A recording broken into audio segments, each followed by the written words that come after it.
Je savais que c'est toujours la dernière minute où on trouve des choses. Eh ben, écoute, Mabrouk. C'est génial. Donc 3 momies, 4 momies et une caisse. Superbe.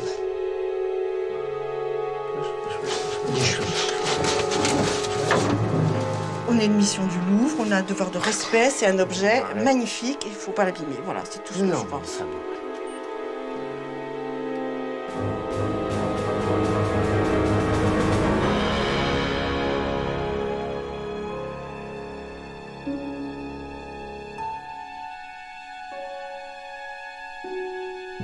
Oh, il y en a un magnifique en dessous.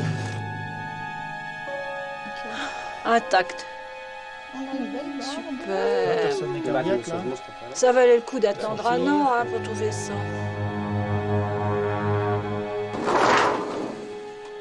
Étudier des populations qui ont disparu depuis longtemps et puis d'essayer de voir comment ils vivaient, comment leur mode de vie retentissait sur leur anatomie, sur leur squelette, etc. Ça, c'est intéressant.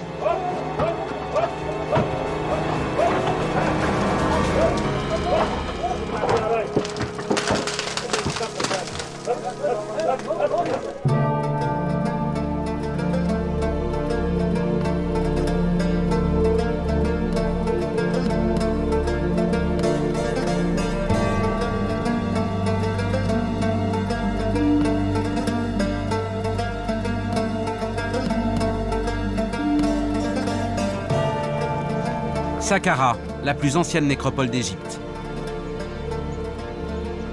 15e campagne de fouilles du musée du Louvre. Il est 7 h du matin. Le Raïs, le chef des ouvriers, donne le signal du début du travail. Voici Christiane Ziegler, elle dirige la mission.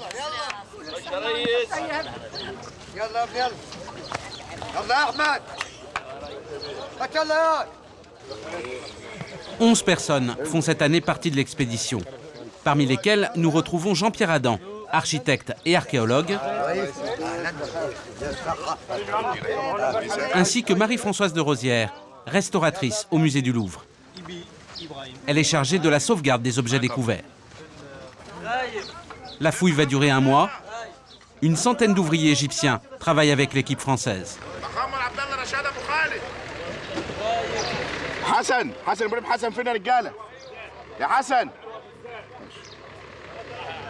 Au pied de la pyramide de Djéser, voici le site étudié par la mission du Louvre.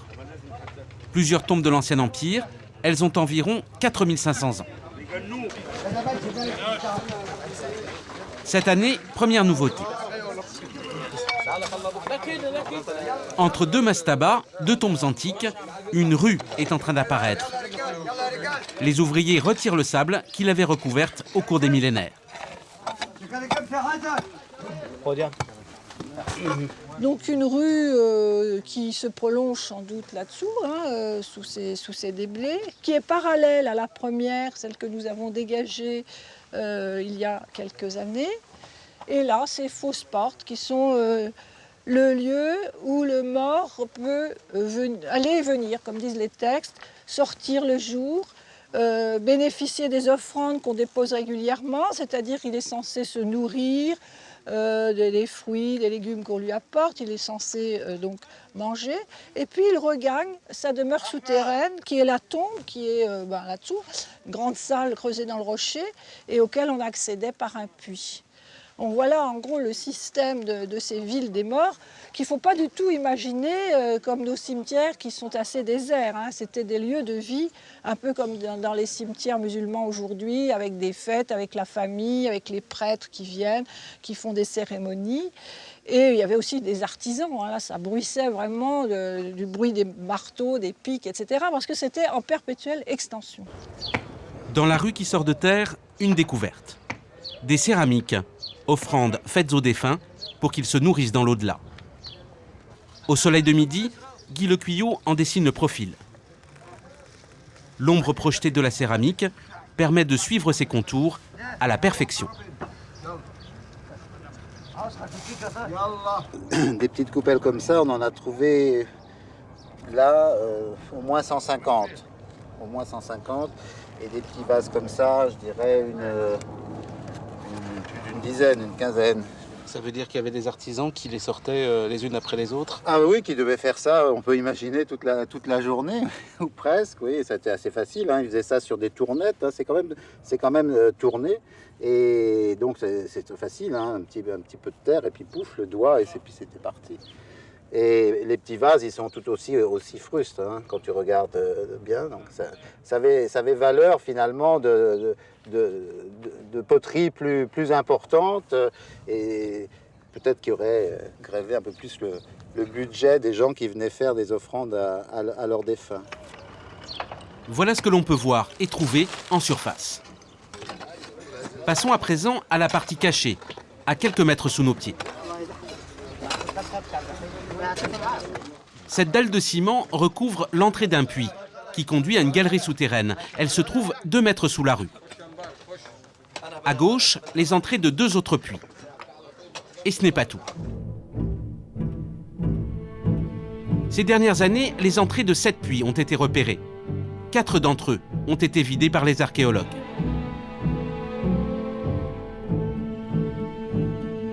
Le plus profond mesure 14 mètres. 11 mètres pour ces deux-là, 5 mètres pour le dernier, qui n'a pas été entièrement dégagé. Au fond de chacun d'entre eux, une ou plusieurs tombes. Ici, une salle principale et 5 niches creusées dans le rocher. À l'intérieur, 3 sarcophages de bois et plusieurs en pierre. Ici, une multitude de chambres funéraires. Au centre, on a trouvé 2 sarcophages. Quant au 3e puits, il part dans 2 directions.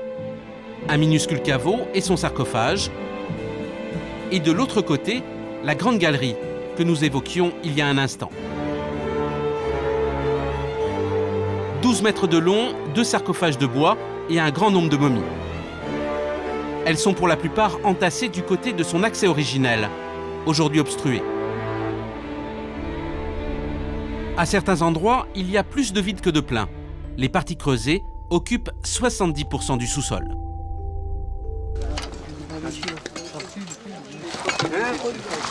Aujourd'hui, ouverture du premier puits funéraire.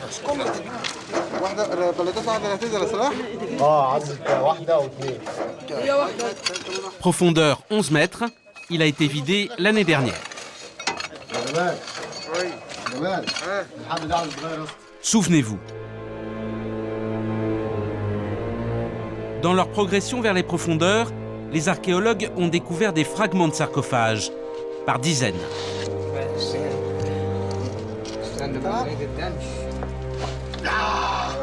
Des fragments jetés dans le puits, dans l'Antiquité, au moment de son comblement.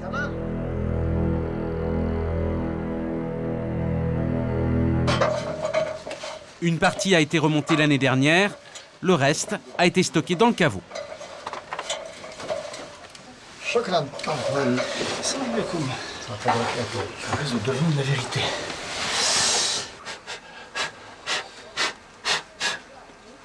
You see? This is the shoulder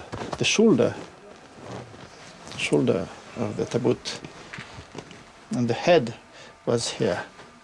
No, shoulder, and the hair, and the corpse in that direction. But we don't touch now. Very slowly, beshwesh, every pieces. Non, vraiment, le gros travail, ça va être rouvrir la cachette qu'on a recouverte par environ 40 cm de sable, toute cette zone-là, sortir le petit sarcophage couleur vieil ivoire, coquille d'œuf, qui est très très beau, enlever le reste du mobilier qui restait en place, qui correspondait à ce sarcophage, et en dessous, on va voir. Vous aviez déjà l'année dernière vu la tête d'un énorme sarcophage qui fait certainement 1,80 m de longueur au moins. Et ce qu'il y a en dessous ou à côté, évidemment. On ne sait pas combien d'inhumations ont été regroupées dans cette cachette. Ça, ce sera la grande et très belle surprise, indiscutablement. Cette tombe communique avec un immense dédale souterrain. Jean-Pierre l'a exploré en partie l'année dernière. Une chambre funéraire lui avait alors échappé. Voilà, il faut que j'enlève le casque, je passe pas. Aujourd'hui, il a trouvé l'entrée. Ah, il y a de la céramique, tiens. Pas mal ça. Oh, ce sarcophage, dis donc, il est de taille. Eh ben dis donc, c'est un sarcophage ancien empire, hein. Il a les tenons aux extrémités.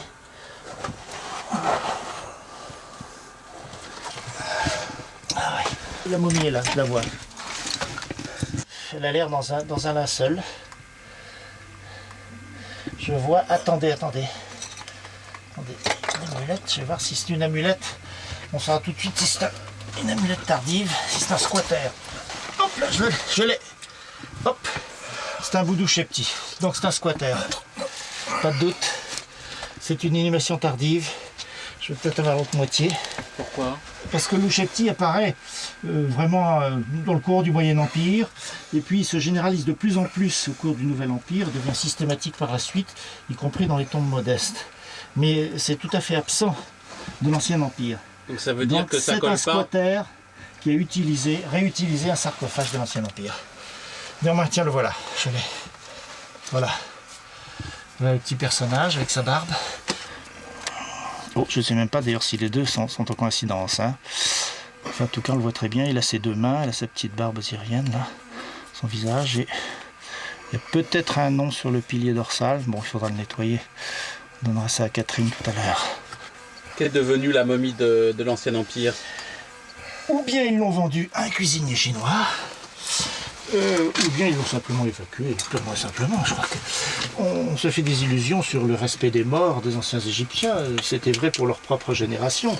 Mais lorsqu'il s'agissait de réutiliser une tombe ancienne, on l'a réutilisée sans aucun scrupule. Ça s'est fait de manière tellement systématique qu'on le vérifie constamment. Est-ce que je pourrais te passer une céramique très pesante? Oui. Parce qu'elle est remplie et j'aimerais bien qu'on la vide en haut. On ne peut pas faire ça ici. Hein. Elle pèse, je sais pas, 10-12 kilos, hein, attention. Non mais vraiment. Attention, je te dirai quand je lâche. Vas-y, lâche. Je tiens toujours, je tiens. Je lâche. Plus personne au fond du puits, là. Conduez.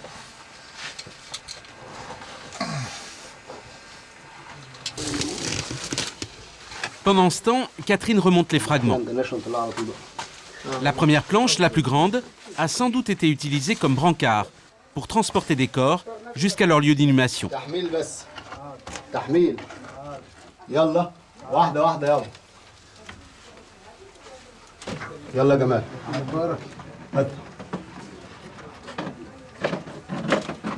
Catherine fait le tri.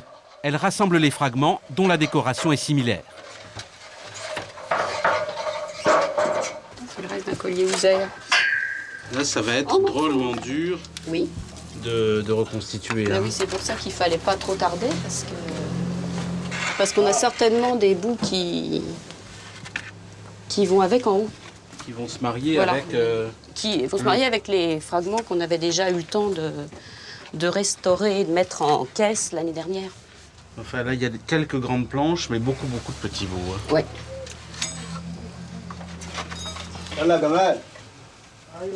Pas enlever le pied de la momie qui est en dessous.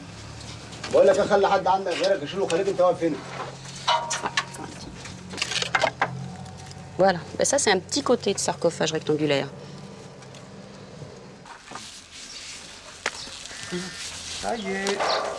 À la fin de la journée, tous les fragments sont extraits du caveau. Ils sont ensuite regroupés dans un magasin. C'est ainsi que l'on désigne en Égypte les réserves d'antiquités. Là-haut, Marie-Françoise prend le relais. Ah oui, je pense que c'est celui-là. Bon, on va faire un essai de toute façon. Je pense que ça va être celui-là. Et c'est celui-là. On avait le choix, on en avait deux, mais celui-là il colle. Voilà, on va pouvoir le remettre. Génial! Ah, c'est une chose qu'on n'a pas fait l'année dernière parce qu'on n'a pas eu le temps. Parce qu'on a retrouvé les masques séparés. Évidemment, vous voyez bien que ça se désolidarise très vite puisque c'est que de la terre crue qui est peinte, posée sur une plaque de bois. Donc au moindre choc, finalement, ça se sépare et c'est parfait. On va pouvoir faire un collage magnifique. Bon, mais je vais aller chercher de la colle. Il n'y a plus que ça à faire. Au fur et à mesure, Catherine prend des notes. 42. Le plus de notes possible, le plus de détails possible, tout sera peut-être un jour information précieuse.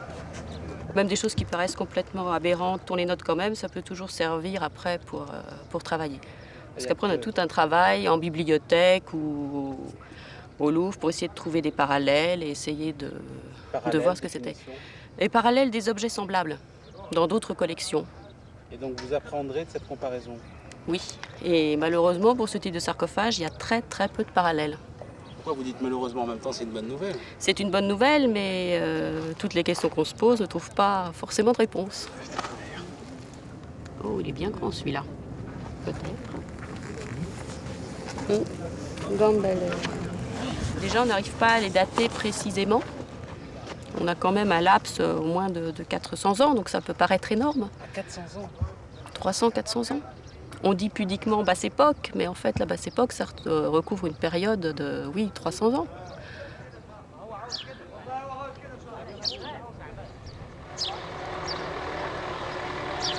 Vous voyez le système de... C'est un peu du Lego, voilà, ça se rentre et puis ça se... Ça, ils n'avaient pas beaucoup de bois, alors ils utilisaient tous les petits bouts, mais ils faisaient des assemblages vraiment très minutieux. Je pense que les Égyptiens, s'ils avaient eu du bois massif, ils n'auraient jamais fait de la peinture comme ça sur les sarcophages. Parce qu'en fait, à quoi elle sert la peinture? À masquer tous les petits bouts. On fait un enduit et puis après on décore et ça permet de cacher tous les petits morceaux, toutes les petites astuces comme ça. Donc ils font le Lego, ils mettent Après ils mettent une couche de plâtre. Quand ils sont bien faits, on a parfois du tissu qui est posé sur le stuc. Le tissu est restuqué et ensuite ils peignent.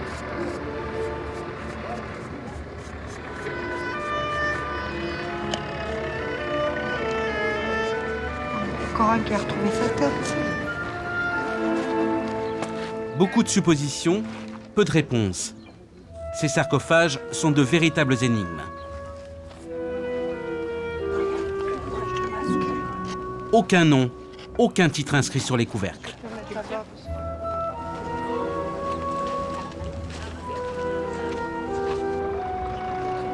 En une semaine, Marie-Françoise et Catherine en réassemblent une vingtaine. Chacun d'entre eux est alors emmené de l'autre côté du site, sous la tente où s'est installée Nathalie, la dessinatrice de la mission. Tous les fragments sont réunis en un seul dessin. Il y a toujours des parties manquantes. Mais l'ensemble, une fois achevé, donne l'illusion d'une œuvre d'art à l'intégrité retrouvée.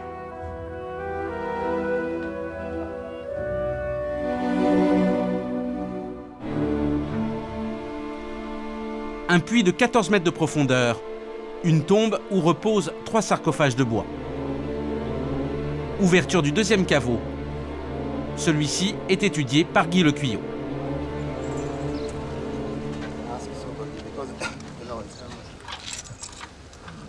Sur le sarcophage là, qui était au visage doré, là, on n'a pas eu le nom l'année dernière, donc on va essayer de nettoyer la partie qui était couverte de résine pour enfin avoir le nom. Et puis on a à côté un sarcophage qu'on n'a pas encore ouvert, donc qui reste à faire. Donc c'est encore des surprises à venir. Espérons que ça sera de bonnes surprises.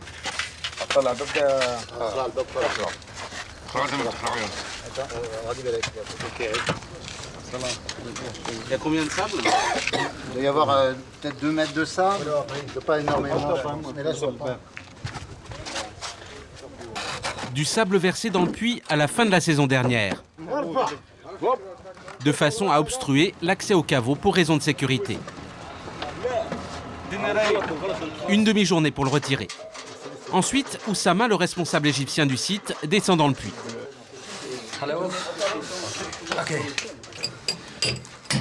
On casse le mur de briques construit en fin de saison dernière. Ultime verrou avant l'entrée dans le caveau. Un enfer de poussière.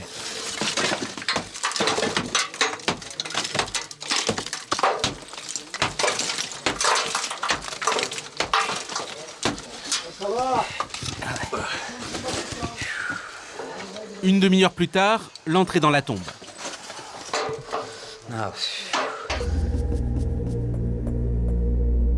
La voici 1 an plus tôt, telle qu'elle fut découverte.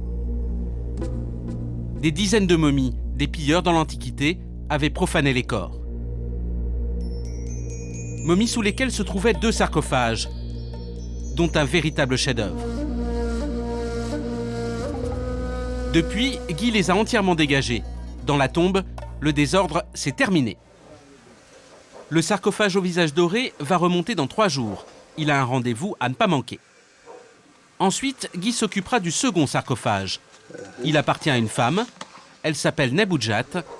C'est inscrit sur le couvercle. Rais Ahmed. Hello. Yeah. You know Rais Ahmed Guy. Kretia? It's He's a specialist for promote okay. these two Okay. up. Now he will discuss with us about what he want to protect Yes. the sarcophage. Le Raïs Ahmed prend les mesures du sarcophage.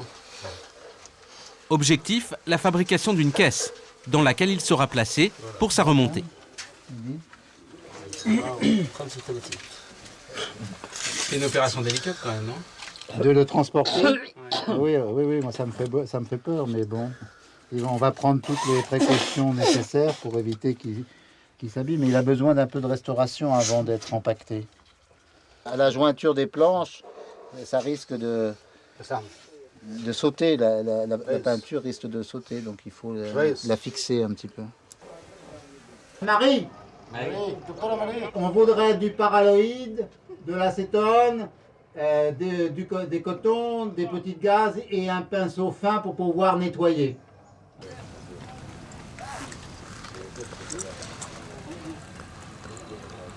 C'est de l'acétone. Voilà. Coton, gaz, pinceau, seringue. Tout ce qu'il faut pour nettoyer le couvercle du sarcophage doré.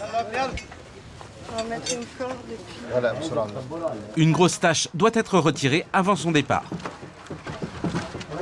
Ce n'est pas Marie-Françoise qui va s'en occuper, mais des restaurateurs égyptiens. Le premier jour, il n'y en a qu'un, le responsable de l'équipe. Il doit dissoudre une coulure noire qui recouvre des hiéroglyphes, exactement à l'endroit où doit être inscrit le nom du défunt. From the head. From the head. Yeah. Come here. Go back. Yeah. Go. Okay. Go. Go.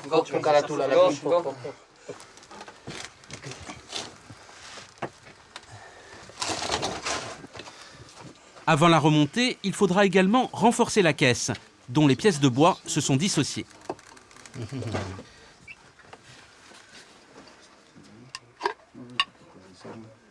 On commence par la tâche. C'est de la résine végétale, utilisée dans l'Antiquité pour rigidifier les corps momifiés. Donc ici, on peut imaginer que le prêtre, au moment des funérailles, a renversé sa casserolette pleine de résine chaude, en fait, puisque c'était chauffé, et ça s'est répandu sur le sarcophage. Je ne pense pas qu'il y ait une volonté réellement de cacher le nom du défunt par cette coulure de résine. Mais en tout cas, ça nous embête bien là, maintenant, parce qu'on ne sait toujours pas qui est enterré dans ce sarcophage.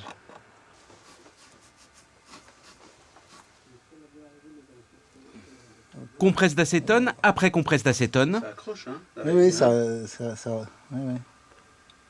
Ça accroche, mais à ce rythme, la tâche ne sera pas partie dans 3 jours, au départ du sarcophage. Or, Guy tient absolument à trouver le nom du propriétaire avant sa sortie du caveau. Aussi, le lendemain matin, il y a du renfort. 3 restaurateurs égyptiens sont désormais au chevet du sarcophage doré. Guy devrait être rassuré, il est de plus en plus inquiet, car le temps est compté.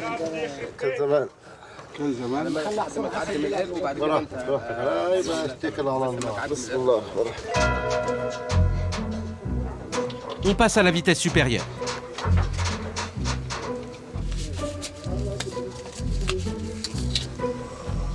Terminé les petites compresses de coton, on applique un cataplasme imbibé d'acétone pour dissoudre la résine.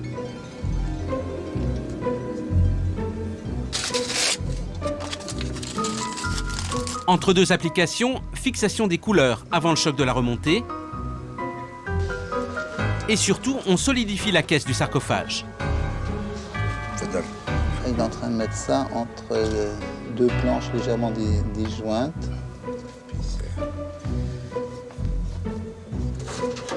Le menuisier descend, il va vérifier que la caisse en fabrication peut se glisser dans le caveau.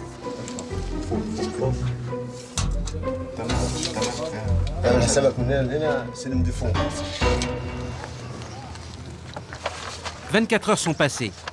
Guy enregistre le sarcophage. Sur ce registre, toutes les découvertes de la mission, depuis son origine. Is blue lapis and decorated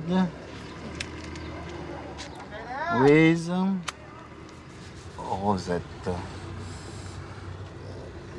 Et puis je termine en disant à l'intérieur du sarcophage repose une momie en bon état, enveloppée dans un fin suaire. Voilà. C'est un peu comme déclarer sa naissance, quoi, finalement. Oui, c'est une seconde naissance. Là, maintenant, il va avoir un numéro. Il est officiellement enregistré.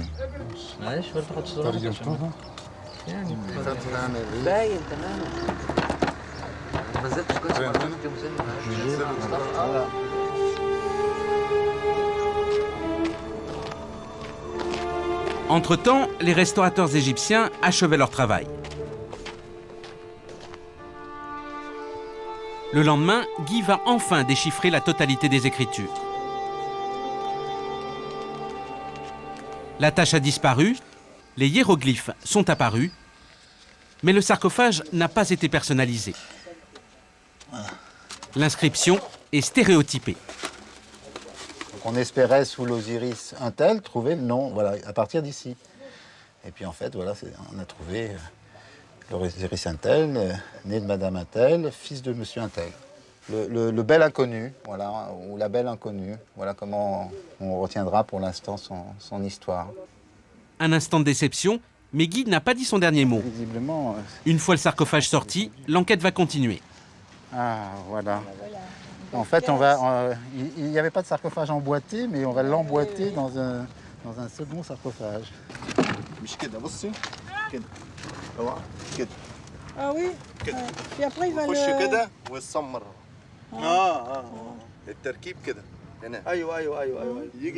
Did you do that before? Yeah. Several times? Yeah. Yes. And the result? It's good. Yes. And you have things like that? C'est vrai qu'eux, ils ont une certaine expérience. Oui, oui, ils ont l'habitude, quand même. C'est pas la première fois qu'on trouve des sarcophages en Égypte et qu'ils les transportent, mais ils sont moins anxieux que nous, je dirais. Oui, mais nous, c'est notre sarcophage, Voilà. le plus beau en fait. Oui, c'est notre... Oui. On y est très attachés. On s'y est attaché. C'est parti. La caisse est acheminée près du puits pour être préparée.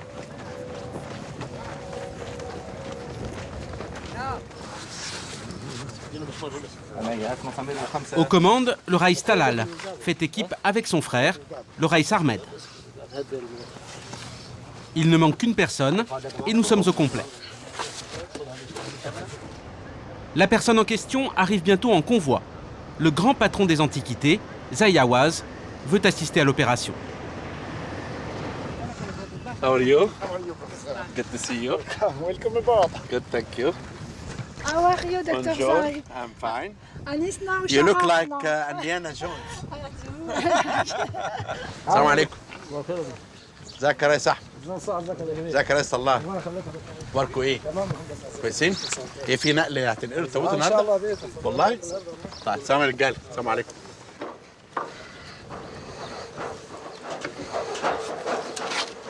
Un coup d'œil à la star du jour. Zayawaz l'avait vue l'année précédente, il la redécouvre et il est conquis. Ok. Ça vient de Saqqara, c'est l'une des fouilles les plus récentes. C'est parfait pour le musée que nous allons ouvrir ici dans 2 mois. Sitôt Zay remonté, l'échelle métallique est retirée afin de laisser passer la caisse. ايوه انزل مسامير في الجناب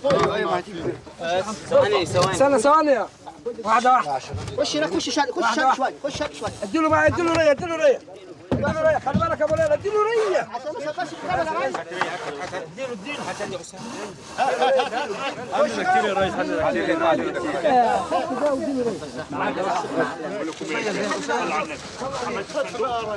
ده طويل عم طارق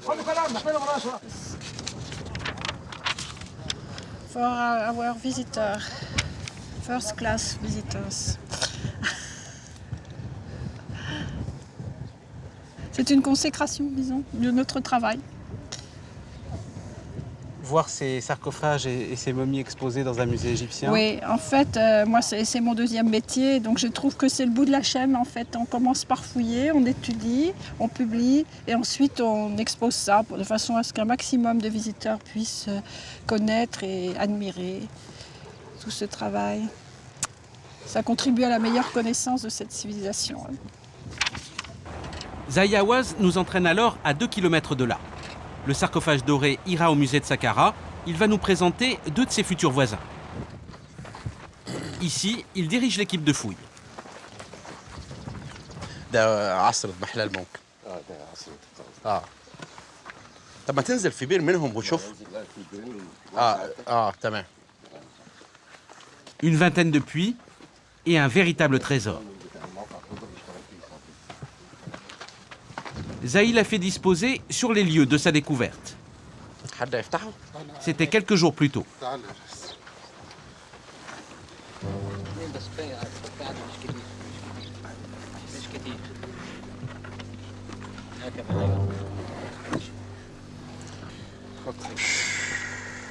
Un visage doré, de l'or cuivré qui lui donne ce caractère si particulier.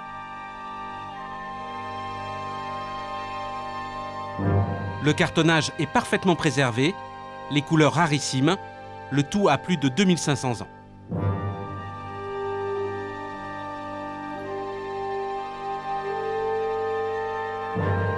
Et ce n'est pas tout. Nous suivons Zahi à la rencontre d'une autre découverte, très récente elle aussi. 2 sarcophages, le chef-d'œuvre est dans celui-ci.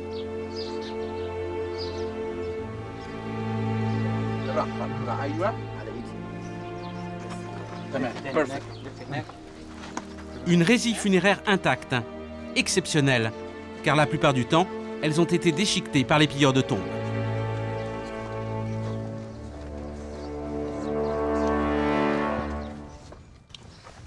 Nous repartons vers le site du musée du Louvre. Entre-temps, le sarcophage a quitté son tombeau. Direction Le Caire, à 30 km au nord de Saqqara.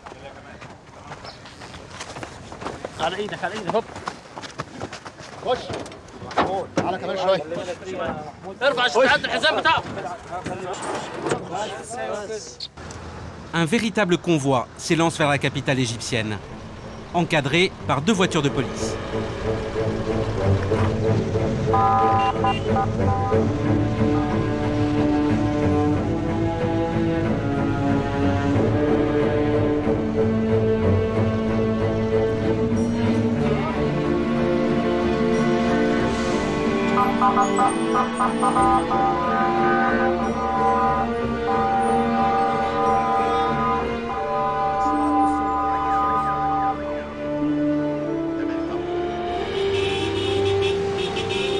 La traversée de Gizeh, puis celle des immenses banlieues du Caire, 14 millions d'habitants.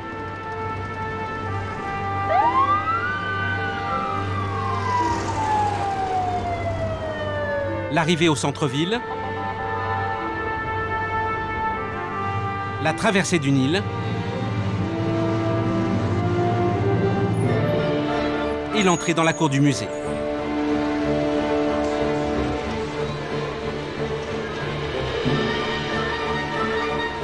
Le sarcophage est attendu. Dans ce camion, la momie va passer un scanner.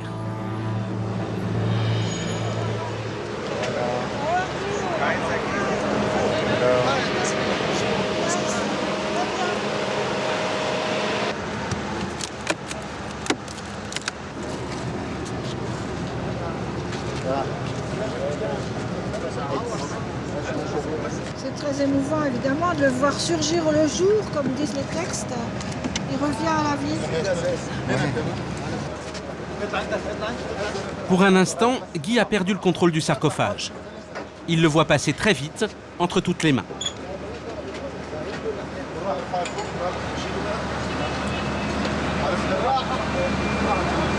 Vous avez peur? Hein? Vous avez peur qu'il y ait Oui. Pour lui, le moment est très important. Ses interrogations sont nombreuses. Le scanner va peut-être pouvoir répondre à certaines d'entre elles. Le scanner va montrer l'endroit où se trouvent les amulettes, s'il y en a à l'intérieur. Avec le roi Toutankhamon, nous avons trouvé une centaine d'amulettes à l'intérieur et à l'extérieur du corps. Sous la 26e dynastie, on avait l'habitude de placer de petites amulettes dans certaines parties de la momie, et chacune d'entre elles avait une fonction particulière. Si nous connaissons l'endroit où elles se trouvent, on pourra comprendre leur rôle dans l'au-delà. En 5 minutes, la momie est prête pour l'examen.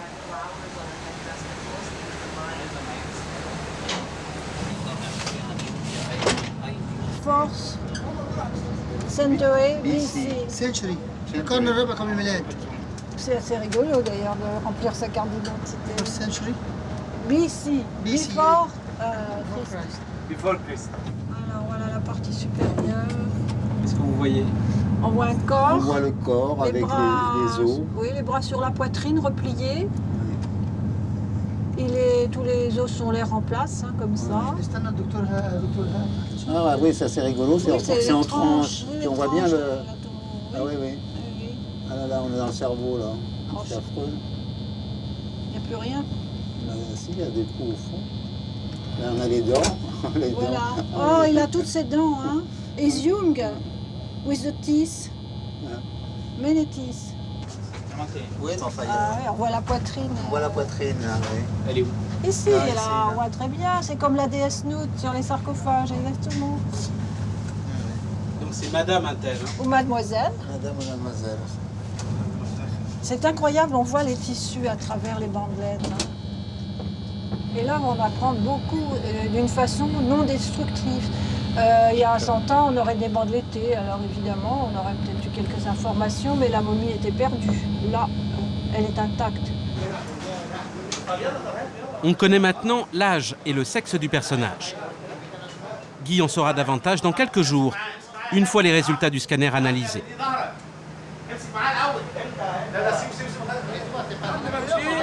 Attends, stop.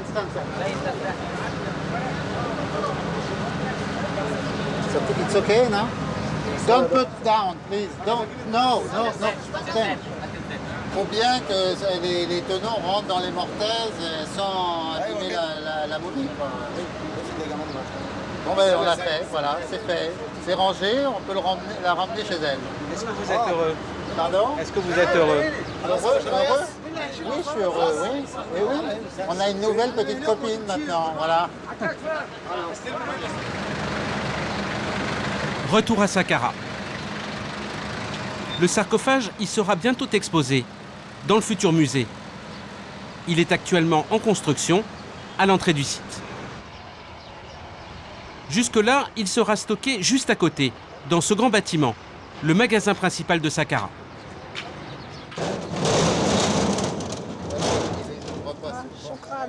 Le lendemain, c'est là que Guy et Christiane vont l'examiner.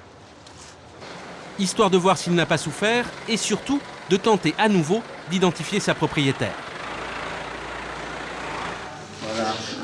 Bien, on avait mis du papier de soie. Le visage est intact.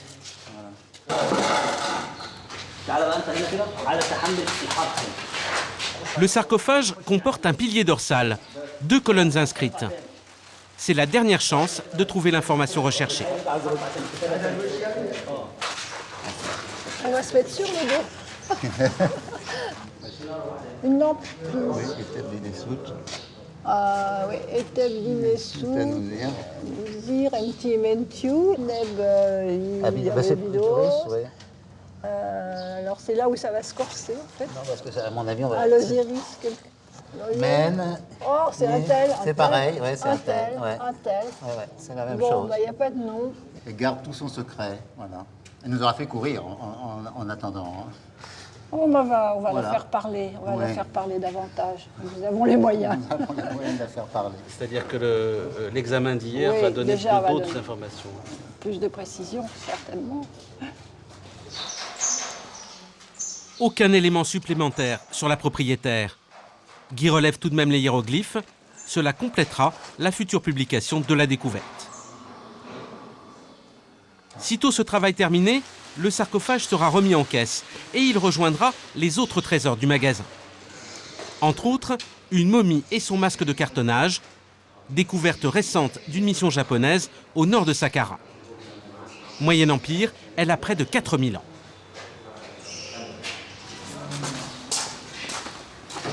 Toutes les découvertes reviennent ainsi à l'Égypte. Même règle pour les archéologues du monde entier.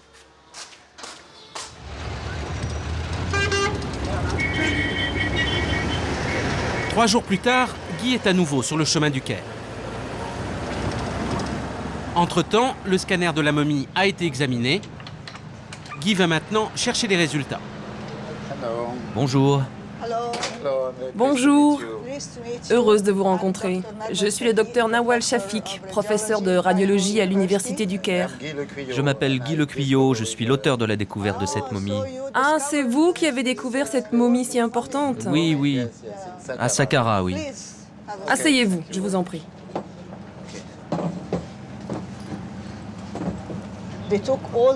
Ils ont retiré tous les organes du corps. Il ne reste rien à l'intérieur. Plus de cœur,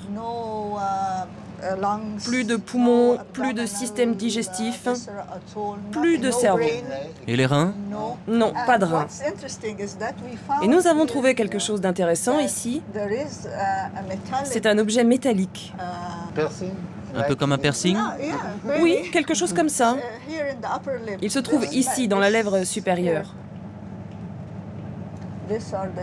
Voilà les dents ici. C'est ici, à l'extérieur.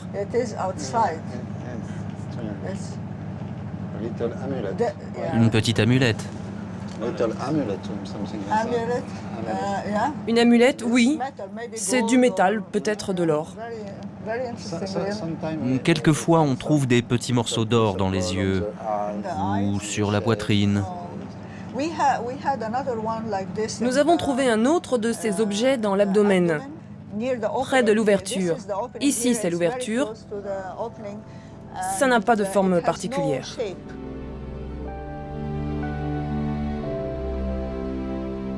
Au niveau de l'aine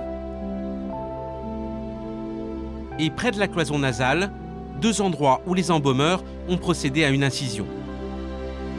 Les amulettes rétablissent symboliquement l'intégrité du corps.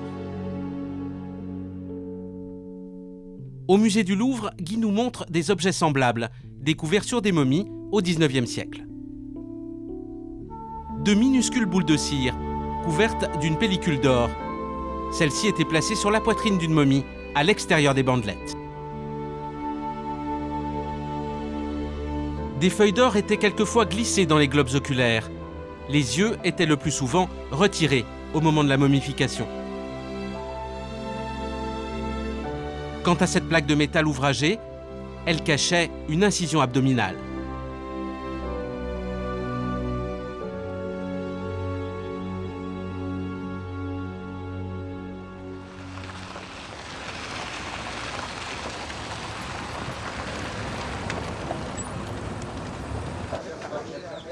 Le chapitre du sarcophage doré refermé, Guy va se consacrer à Neboudjat, sa voisine.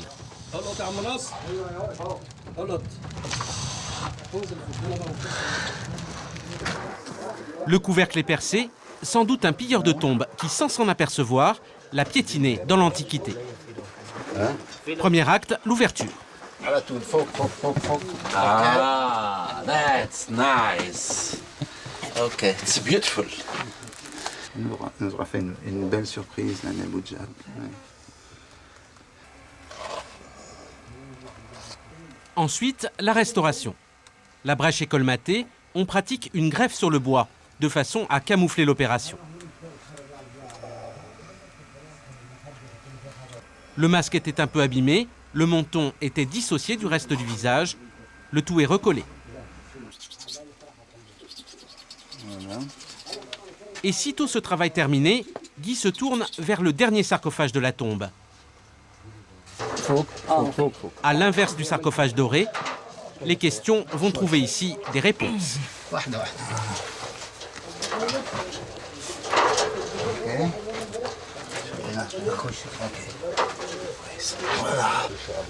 C'était un moment important, hein, ça. Attendu en tout cas. Hein. Ah oui, parce que Imhotep, hein, puisqu'il s'appelle Imhotep, a été le premier personnage à nous accueillir dans cette tombe. Quand on est descendu dans la première fois dans ce caveau, effectivement, on a rencontré son regard. Et en fait, c'est presque le dernier dont on s'occupe.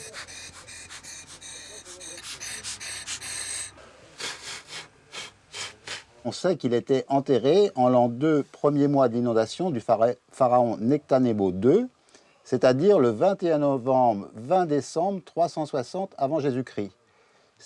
On ne peut pas être plus précis finalement, hein. La fourchette est quand même très très précise.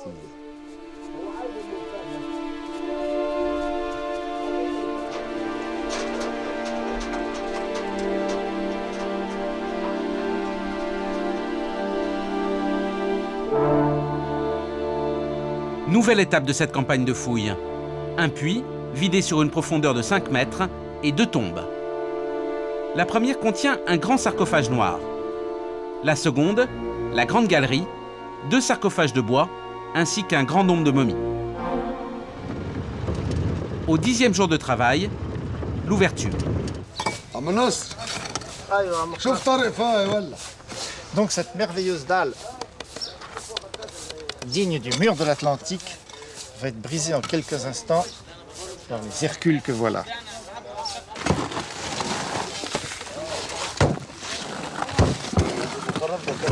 « 20 minutes pour retirer la dalle.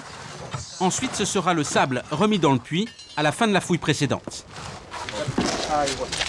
La meilleure sécurité, c'est le comblement du puits, enfin le comblement partiel du puits. Il faut y descendre et ensuite évacuer ce sable. Ça prend beaucoup de temps.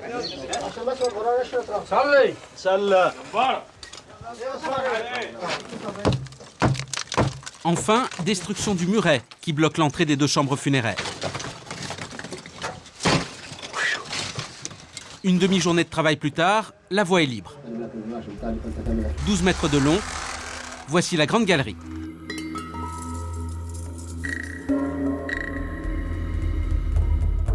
À son extrémité, des momies entassées. Des momies sur lesquelles ont été déposées une corbeille tressée et des céramiques, objets qui ont sans doute servi au rite funéraire.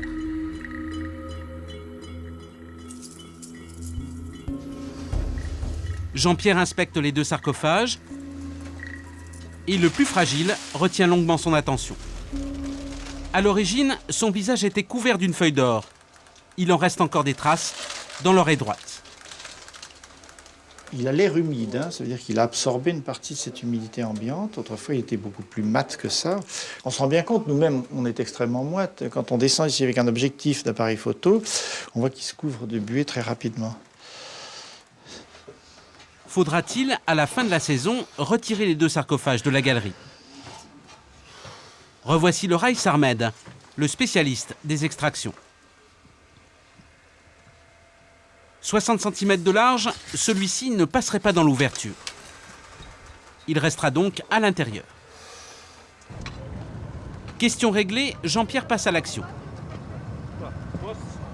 Avec lui, Marie-Françoise et Francis, l'expert des rites funéraires.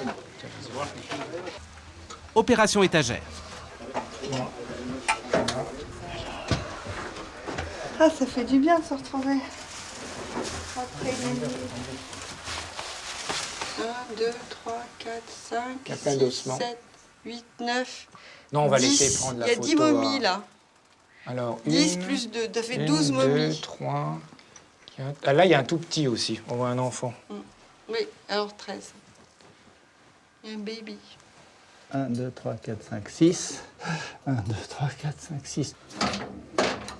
Ce sont des étagères à momies, c'est une nouvelle formule mobilière. Ce serait sur tous les bons catalogues désormais.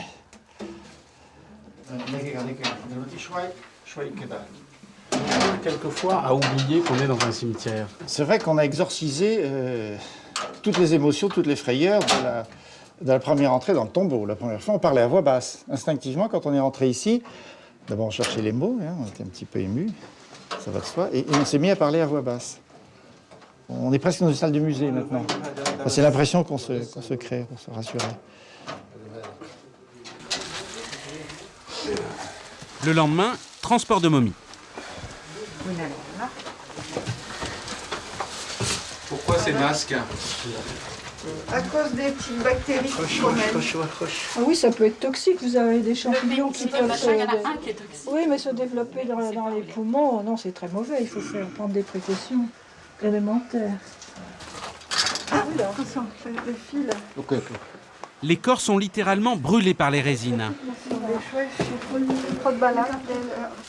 Au moindre choc, ils peuvent casser.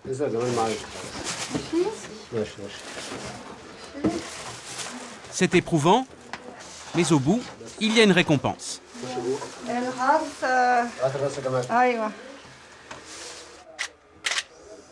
C'est plein de sel. C'est du natron en fait. Oui. C'est du produit pour embaumer. Là, on voit bien maintenant, on voit bien pour que dessécher. c'est plein de sel. Dans le pot qui est cassé là. 60 jours. Dessécher les corps, hein. Oui, 60 jours dans la poudre de natron pour momifier. On a quelques manuels d'embaumeurs de cette époque-là d'ailleurs, d'époque très tardive.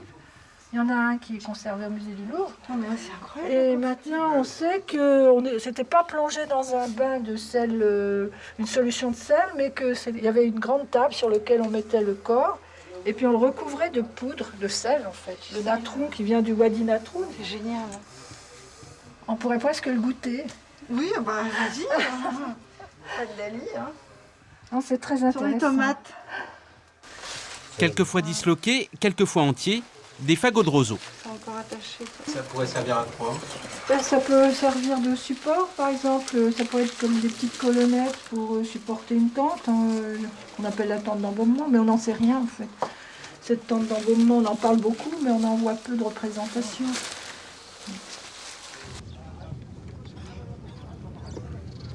Six fagots sont en bon état de conservation. 1,65 m, la taille d'un corps. On peut tout imaginer sur leur fonction passée.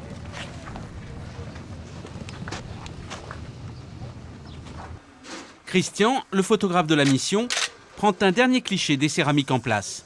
Jean-Pierre les a préalablement étiquetés. Francis peut maintenant les retirer. Il tient quelque chose.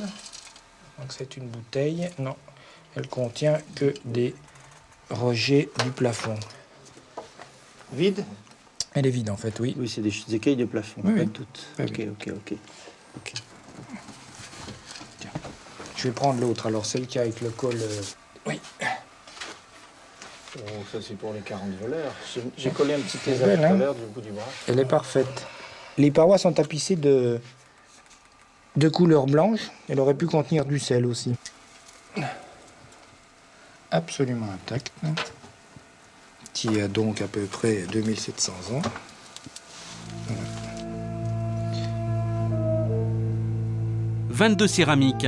Certaines viennent de la Syrie et du Liban actuel, une région avec laquelle l'Égypte entretenait alors des relations commerciales. Toutes sont vides, à une exception. Des morceaux de linge en lin torsadé, assez grossiers. Sous la tente de la mission, Francis examine son contenu. Voilà, un fragment de tissu. Dans une cache dans la montagne thébaine, une de ces jarres contenait le set, l'instrumentarium d'un embaumeur qu'il avait abandonné. Alors, on a toujours l'espoir de retrouver ce type d'instrument, puisqu'on sait qu'ils sont très très rares.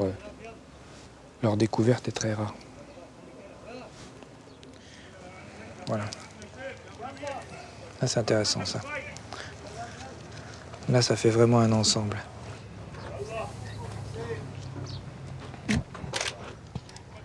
Ces morceaux de lin ont été utilisés lors de la préparation des corps pour éponger les humeurs. Comme le voulait l'usage, l'ensemble a ensuite été placé dans la tombe. Étude de la galerie, première phase terminée. Ce soir, Roger et Martine arrivent de Paris. Le lendemain matin, ils sont sur le chantier.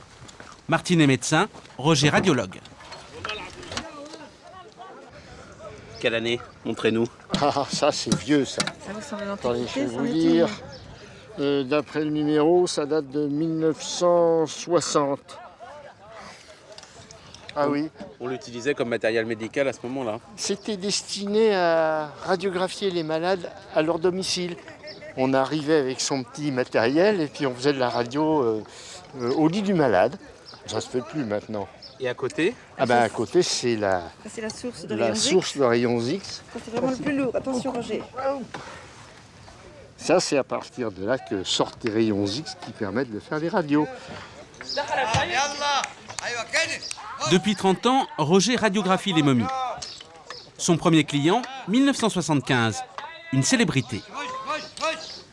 Reçu à Paris comme un chef d'État le 26 septembre dernier, Ramsès II, logé au musée de l'Homme, surveillé jour et nuit dans une chambre spéciale, climatisée, ausculté, examiné, radiographié par une vingtaine de spécialistes sous la direction du professeur Balou, la momie de Ramsès II devra repartir dans 5 mois environ.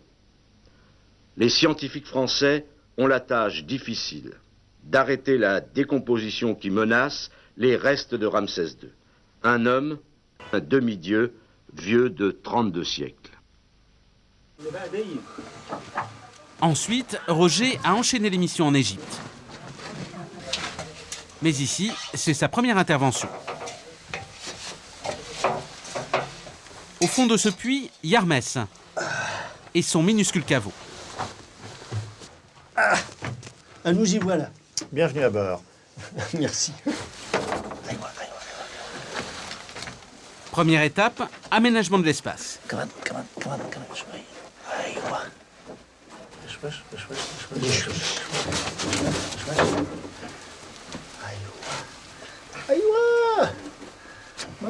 Regardez comme il est content, en plus. Ben voilà, où est-ce qu'il y a dessous? Très bien. À mon exil, c'est un sarcophage très cher, parce que d'avoir une pièce de bois unique de ces dimensions, ça reflète un personnage très fortuné. Parfait. Tani?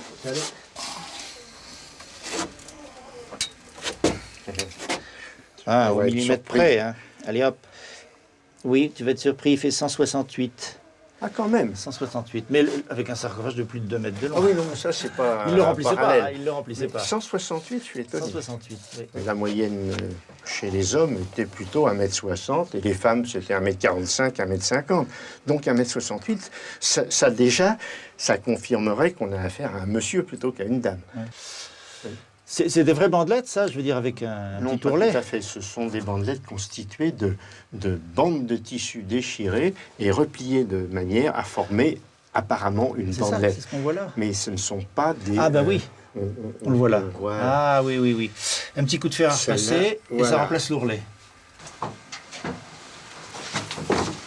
Manœuvre terminée, descente du matériel. Il est parfaitement adapté à l'étroitesse des lieux. Alors, après, il faut les appareils.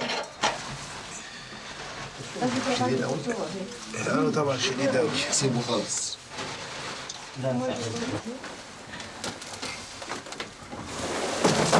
Non, pas trop près. Prêt, d'accord. Voilà. Bah ça va, c'est bien. Ça s'est mis spontanément en place. Regarde, c'est génial. Oui. Alors maintenant, on va faire Tu vas faire combien, tu crois? Elle doit être très sèche et très mince. Oui, il n'y a rien. Tu fais combien de minutes? Oh. Tu fais combien de secondes, pardon? 10 secondes, ça devrait largement suffire. On y va.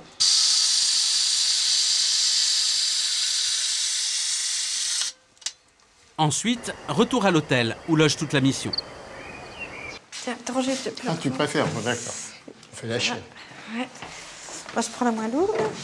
Roger et Martine installent leur chambre noire pour le développement des radios dans leur salle de bain.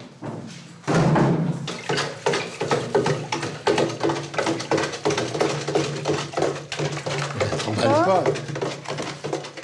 On fait de l'archéoradiologie, Non, moi, j'ai puisqu'on fait de l'archéologie et on utilise des archéométhodes. Ça, c'est la même chose qu'il y a Un siècle. Je peux fermer? Oui, oui. Ah, d'accord, ça va. Dans 5 minutes, le résultat. On peut allumer le fluo aussi si on peut, on verra mieux. Là c'est opaque, donc l'ethmoïde. Là il y a la cloison qui a été un peu cassée apparemment, donc il y a des chances que cette opacité reflète la présence de résine. Enfin, on le verra quand on aura fait le profil. Et les dents? Les dents, elles sont quand même un peu abrasées. Hein. Parce que les dents étaient abrasées Très vite. Ah oui. Pourquoi? Parce qu'ils mangeaient du pain dont la farine était fabriquée avec des meules de pierre. Et on sait, entre autres, que si on ajoute un petit peu de sable dans le blé, ça améliore l'efficacité du système. Ça devait leur provoquer des rages de dents épouvantables. Et il devait en mourir, il devait mourir auprès de septicémie. Un abcès dentaire, ça peut faire une septicémie, on peut mourir de ça. C'est ce qu'on a dit à propos de On ne le sait plus Ramsès II. maintenant, on ne sait plus tout ça, puisque c'est des pathologies qu'on ne voit plus. Oui, non, c'est robuste, c'est un bassin d'homme, hein, ça, tu vois. Ah oui, parce qu'il est étroit. Il est étroit, il n'est pas... Ah oui, c'est typique. C'est quand même émouvant de le retrouver 3000 ans plus tard. Peut-être pas 3000 ans, mais enfin... Ça me fait quelque chose. Bon, alors... Ça me fait quelque chose. Et ses mains, elles sont entre ses jambes. C'est typique d'un homme aussi, ça? Ah oui, en principe, les femmes, elles gardent les mains sur les hanches. On voit encore l'individu derrière la momie, quoi. Tiens donc, et comment? On les devine tous. On a des petites filles qui sont charmantes, on a des messieurs impressionnants, on a des dames séduisantes. On a vraiment, dans notre collection de momies, c'est un portrait de famille. Une véritable population. Oui, Absolument. C'est un portrait de famille. Et c'est ça tout l'intérêt, à mon avis. Le reste, c'est du pipeau. Enfin, toutes les extravagances qu'on a pu raconter à propos des momies, les revenants, etc. Enfin, bon. Oui, tout ça, c'est de la fantaisie. Mais en revanche...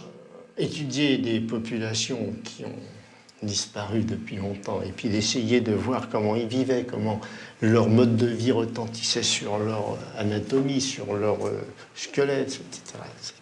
Ça, c'est intéressant.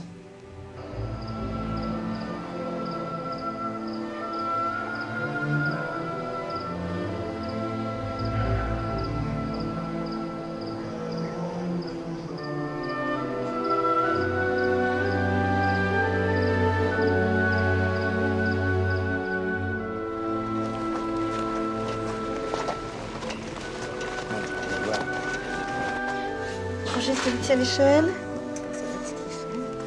J'arrive. Oh non, tant pis, t'arrives trop tard. Ça va, je me débrouille. Ça devient très bien maintenant. Le lendemain, les choses sérieuses commencent. On couvre bien. La galerie et ses dizaines de momies. Première à la radio, Bastet Tirdis, propriétaire du sarcophage à l'oreille dorée. Petite momie, je vais te remballer, c'est tout. Voilà. C'est un peu étrange pour ça. Oh, elle est toute petite. Quel âge à peu près? Une dizaine d'années. On l'a évaluée comme ça rapidement à un âge compris entre 8-10 ans. Elle est très très fragile. On connaît des momies qui sont beaucoup plus robustes, qu'on peut mettre debout contre une paroi, mais là, si on essaye de faire ça, elle doit tomber en poussière. Retour au sarcophage? Oui, absolument. Ouais. Là j'ai les pieds qui dépassent. Là, Voilà. elle était à peu près dans cette position. Ouf. Voilà. Le sarcophage de la petite fille refermé, Attention les pieds. Voilà. on passe à Pénou, son voisin. Pied de la momie. Bon, et faites attention aux barres de bois. Ne trébuchez pas. Problème, la momie est encore plus fragile. Il est lourd celui-là, j'ai l'impression. Il est Oh là. assez lourd. Ah, il est lourd. Oh, je refuse. Comment tu refuses? Je refuse de qu'on la bouge. Elle a fait un bruit. Non, elle a fait un bruit craqué. de... Non. C'est surtout des momies qui ne sont pas vraiment des momies très bien faites, donc forcément... Elles sont faites comme elles sont faites, c'est ni bien ni mal, simplement, c'est pas des momies qu'on bouge facilement et on fait plus... Attends. Il faut réfléchir, qu'est-ce qu'on fait? C'était pas fait pour être bougé, de toute façon, une fois qu'ils étaient enterrés, ils restaient pour l'éternité. Oui. On va le toucher s'il quand vous plaît, même je vais demander, autrement. on est une mission du Louvre, on a un devoir de respect, c'est un objet magnifique, il ne faut pas l'abîmer. Voilà, c'est tout ce que je pense. Bon, c'est maintenant ce que je pense, Roger. Bon. Maintenant, non, tu fais ce que tu veux. On va le faire autrement. Je vais demander poliment, est-ce qu'on peut ne pas toucher, est-ce qu'on peut avoir une question qui n'a pas de réponse? Eh bien, on peut très bien avoir une question qui n'a pas de réponse. Maintenant, on n'est pas équipé techniquement. Si, on va le faire autrement, c'est tout. Ah ben, si tu trouves une autre manière de le faire... Eh bien, d'accord. Mais alors, il faut tout refaire. Il faut refaire des étais, remettre la source là-haut. Est-ce qu'on ne peut pas, comme vous êtes installés, faire à la toule les autres? On va faire à la toule les autres. Mais une fois que vous aurez bien réfléchi au... Oui. Ok. Eh bien, garez-vous. Ah, ça c'est vite dit. Bon, ça y est, c'est solide? Voilà. Oui.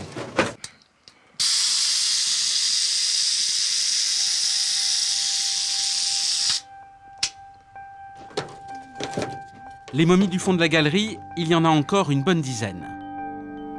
En 2 jours, Martine les retire et les emmène au cabinet de radio. Sans le savoir, elle fait place nette pour la future découverte.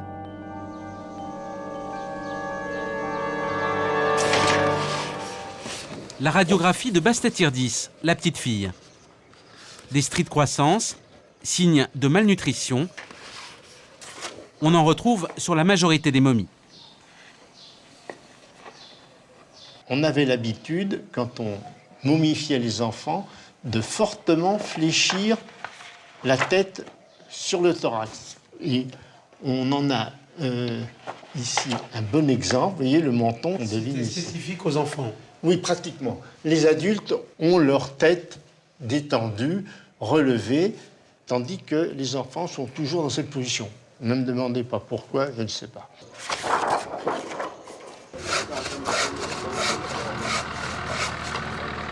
Le lendemain, au petit matin, Jean-Pierre fait de la menuiserie. Dernier préparatif pour l'installation du cabinet radio. Spécial Pénou. On y va? Il ne bougera pas de son sarcophage. Voilà. J'y vais. Alors, ça me rappelle le numéro que je faisais au cirque Medrano jusqu'à l'hiver dernier. C'était moins difficile. Alors, les petites cales de 11/7 faibles. Voilà. Parfait. Faire surtout attention aux jeunes pénous. Oui. Hénac. D'accord. Aïe, fort. Hop, hop, hop, hop. Bon, là, on est dans l'axe du thorax, là. Hein. Tu auras son cœur qui palpite. Hop. C'est bon. Je descends. Chokran, Nigamal. Oula, c'est bien construit. Ah ben oui, tu nous as abandonnés. C'est comme ça, c'est un laboratoire ici. Ah non, mais ça va très bien, ça. Ah, Penaud, t'es content comme ça. C'est très bien fait. Félicitations. Ça marche? Oui, très bien.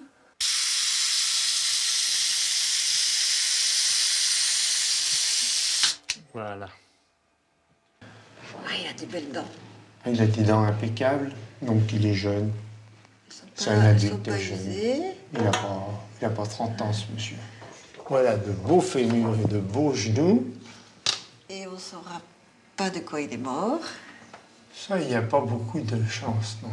À 30 ans, on peut mourir de tas de raisons. De pneumonie, de... tout ce que tu veux. De maladies infectieuses. Oui, tout ça. Les maladies infectieuses ne laissent en général pas trace. Il y avait les maladies parasitaires aussi, j'imagine. Oui, mais là, on peut les voir quelquefois. Hein. On peut voir une filaire dans le poumon, on peut voir une bilharziose dans la vessie.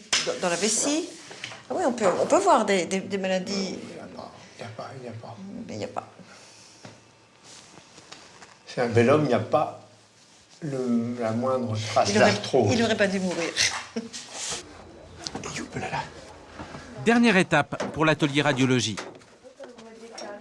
C'est censé être une formalité, l'examen de l'un des 2 loculi de la galerie. Il faut voir s'il y a un petit trou par là-bas à l'autre bout. C'est beau, hein? Enfin, c'est beau. Attention, attends.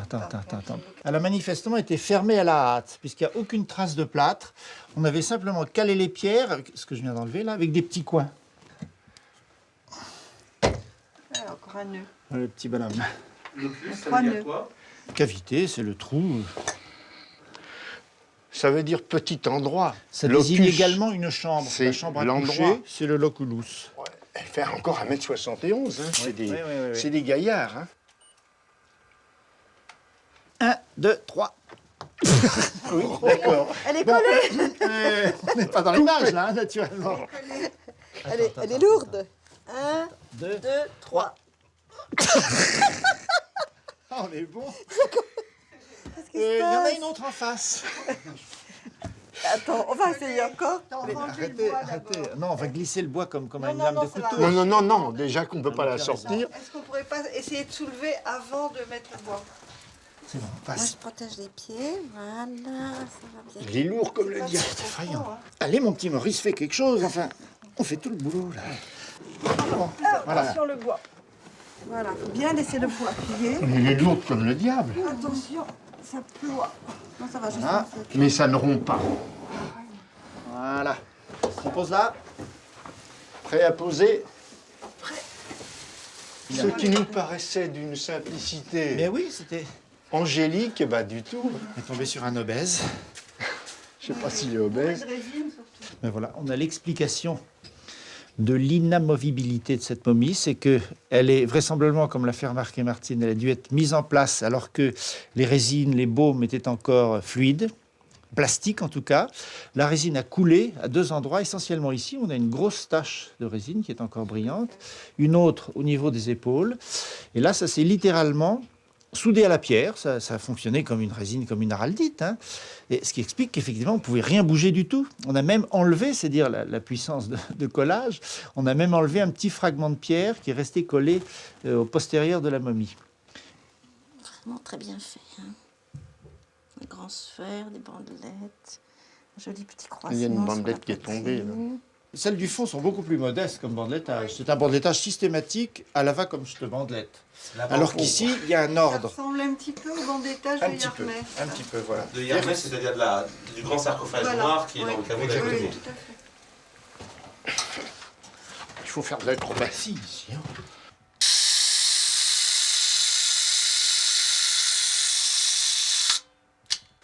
Un, 2, 3. C'est pourtant vrai. Les pieds, ça ne va pas. Les pieds, ça ne va Pardon, pas. je tire vers moi. Tu me diras. Les pieds, ça va. Ça va là? Oui. On va pousser le jeune homme. 1, 2, Doucement. C'est Le meilleur endroit pour elle, c'est de retourner chez elle. Servi la science. Puis ben, je voudrais même qu'on remette des pierres à leur place. Il y a 3 petites pierres au-dessus des pieds. Bien les serrer les unes contre les autres, s'il vous plaît. Oui, bien sûr, mais... On fait comme eux, hein. C'était déjà bricolé. Attends, on doit... Tu n'enfonces pas trop. Voilà. 2 mètres 2005. Radiographié. Oh, pardon, excuse-moi, tu mets des talettes dans la boîte. Ouais. Voilà, vas-y. Il y a la levée tous les... C'est à 6 heures, toi, je vais la lever. Oui. Eh ben, ça va. Voilà. Si les archéologues... De l'an futur, là. Pour les archéologues de l'an futur. Voilà. Ah bah c'est bien. Et on va plâtrer.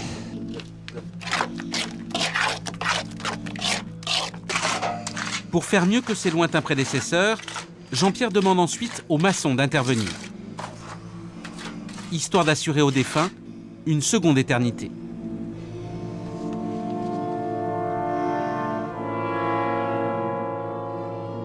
Au total, Roger et Martine radiographient 9 momies.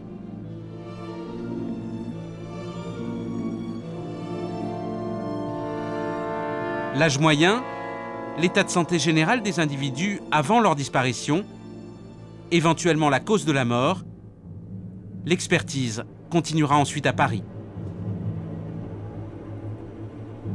Il y a parmi eux bien plus d'hommes que de femmes.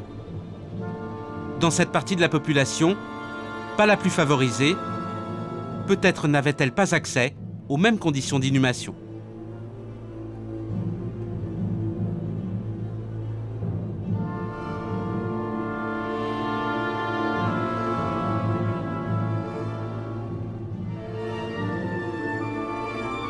Troisième puits, troisième semaine de fouilles. Le puits H et ses 2 sarcophages encore ensevelis.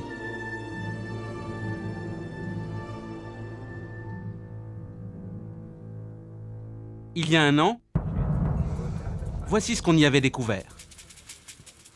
C'est d'abord un petit sarcophage qui a émergé du rocher. Puis un autre, beaucoup plus volumineux, a été repéré.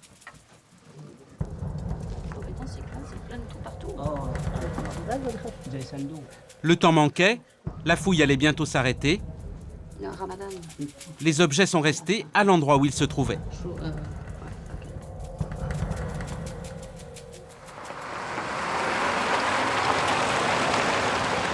Cette année, on va les dégager.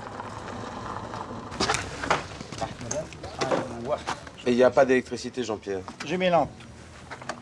Non, puis les 2 puits éclairent largement, on y voit sans aucun problème. Allez, content de vous avoir connu. Ramadan, باشمهندس جاي لك اهو.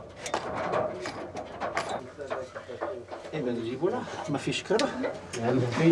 Siamo nel buio quasi integrale. Voyons dans quel état de santé se trouve ce jeune homme ou cette jeune fille. Il était bien protégé, ça n'a pas bougé du tout. Oui, les couleurs sont restées bien fraîches. Aucun problème de ce côté-là.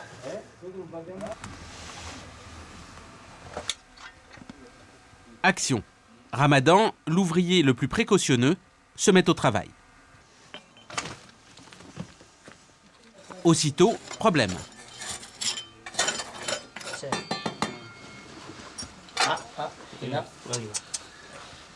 Le flanc gauche du sarcophage est prisonnier du rocher. On va employer les grands moyens. C'est maintenant aux raïs de jouer.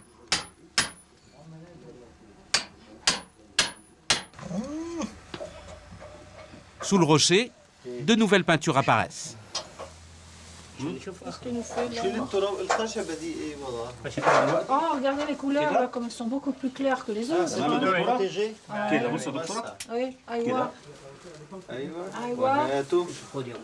c'est la scène du jugement dernier où vous avez le mort qui arrive devant le dieu des morts Osiris, le juge. Il est devant un tribunal.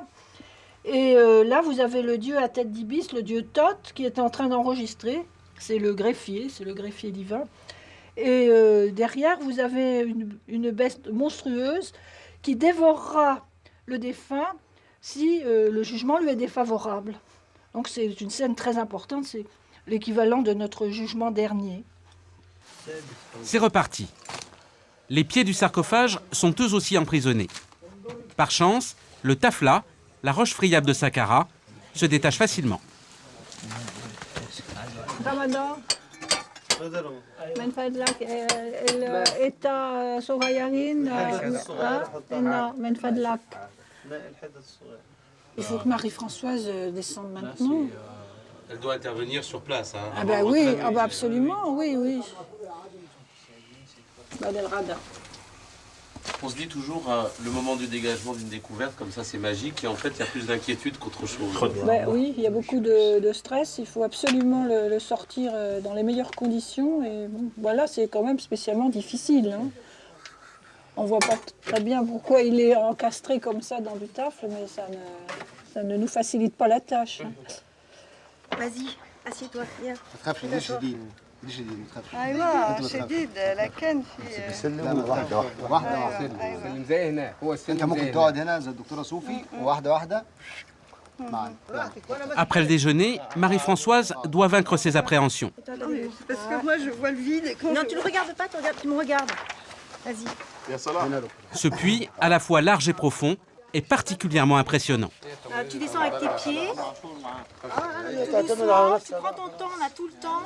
Et tu regardes regarde la paroi, mais surtout pas tes pieds. J'arriverai jamais à remonter. Elle va pouvoir aller s'occuper du sarcophage. Et elle va être contente. Et elle va être contente quand elle va remonter. Quand elle sera remontée, je crois. السلامة.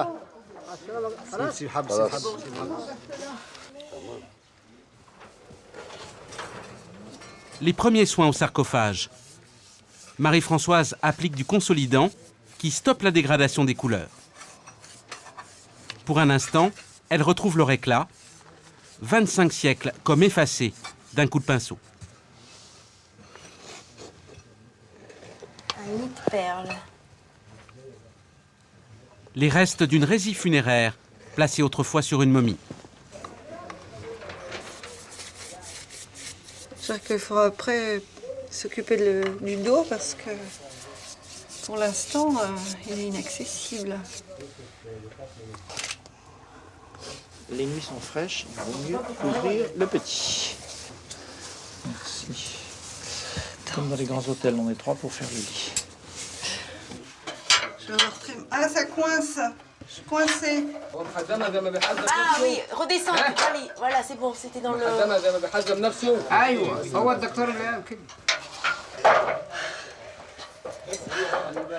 Ça va pas, ça.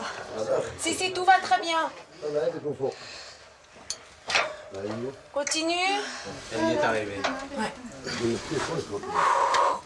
fait plaisir. Ah oui, ça fait plaisir. Elle va redescendre samedi. Ça qui sera bien. J-2 avant la grande découverte. Jeudi soir, début de week-end, Marie-Françoise est invitée chez Ramadan. Il habite tout près, dans la Palmeraie. أنا ساكن هنا ودي الطريق بتاعي ودي في نخ بتاع بلح ودي أيوة ودي جوافة أيوة لسه طرحة صغيرة.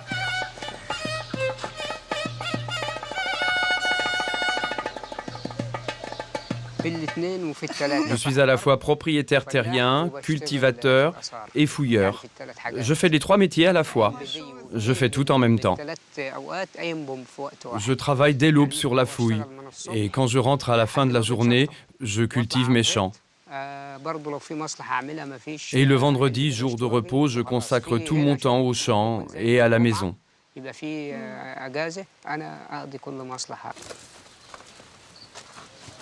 Voilà.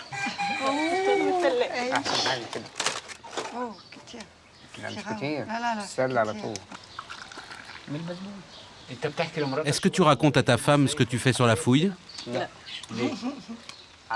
Non, la coutume dans le domaine des antiquités, c'est de se taire. Non, je veux pas qu'il me raconte. Je peux montrer quelques photos à ma famille, mais c'est tout. Tout ce qui concerne ce qui sort des puits, c'est un secret absolu. On ne dit jamais rien. C'est notre règle. On dit chez nous que lorsqu'on sort du puits, c'est comme si on était mort. Quand tu sors, ce que tu as vécu en bas est mort avec toi. Et le lendemain, ça recommence. Quand je sors du puits, je secoue mes vêtements, je secoue toute la poussière sur mes vêtements. Comme ça, si les hommes de la sécurité me fouillent, ils ne trouvent même pas un grain de sable. Parce que la sécurité est très soupçonneuse. Ils peuvent penser que l'on a dérobé un objet. Alors mon habitude, c'est de secouer mes vêtements et de cracher par terre, pour bien montrer que je n'ai rien dans la bouche.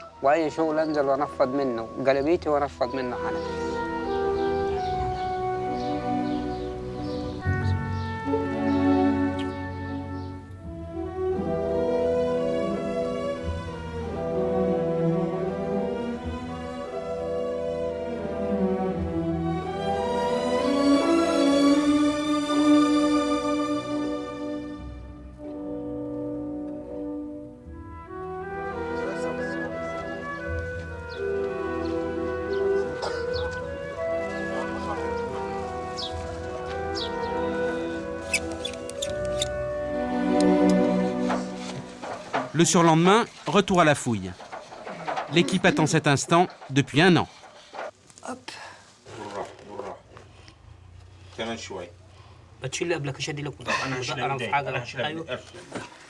Et alors? Oh, c'est super! Ouais. Magnifique. C'est un morceau de caisse ou un morceau de sarcophage? Et une caisse, un sarcophage rectangulaire, un cercueil, un autre matériel. Voilà. Parce que les sarcophages étaient gigognes, souvent. Vous aviez un sarcophage rectangulaire, puis un sarcophage en forme de momie. Et dessous, peut-être un cartonnage. Si on peut le remuer et le glisser sur le contreplaqué, on le fait riper par là. On le lève et on le garde dans cette position, la tête par là, et on vient le mettre sur le petit matelas de sable qu'on vient de préparer. Oh, il y en a un magnifique en dessous. On voit le décor là.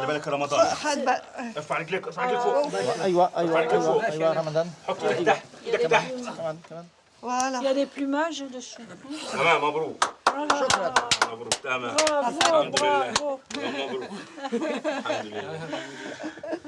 Regardez. Et le vautour. Oh non, une dame avec des beaux yeux. La déesse du ciel, là. Ça renaît. Même dans Fellini Roma, dans le métro, on n'a pas vu ça. Et le tout à l'envers.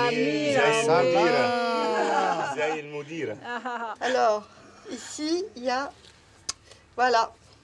Il y a une barbe. Regarde. Ah, voilà. On est au milieu, là. Intact. On a une belle barbe. Super. Ça valait le coup d'attendre un an pour trouver ça. Là, c'est la barbe recourbée du dieu Osiris, le dieu des morts, Osiris. Beaucoup de sarcophages ont une barbe, c'est une barbe funéraire. Vous avez même des femmes à barbe, beaucoup. Hein. Fais attention. C'est un obèse. Regarde ce bidon qui se paye. C'est un gros. C'est un Moi, je ne pas trop sur les pieds. Un riche personnage. Léger, léger. Une photo pour la documentation et la fouille reprend.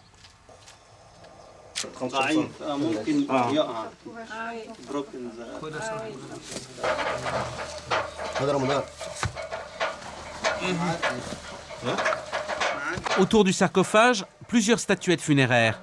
Les Ouchepti. L'année dernière, l'équipe en avait retrouvé plus de 150. Oui, des tout petits morceaux. Ça va pas être une mince affaire de le sortir. Non, j'imagine que ça va prendre encore au moins une journée. Il est certainement beaucoup plus lourd que le sarcophage qui était à couche supérieure. Et puis il ne faut pas casser la cuve, donc ça va être compliqué, mais on va y arriver.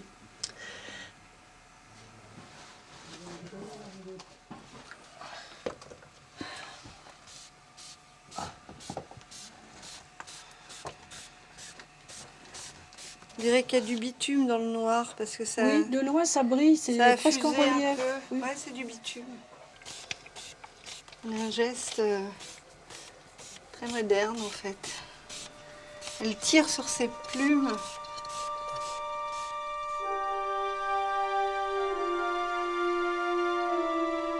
L'année dernière, on avait aperçu le visage du sarcophage. Mais personne n'avait imaginé pareille dimension.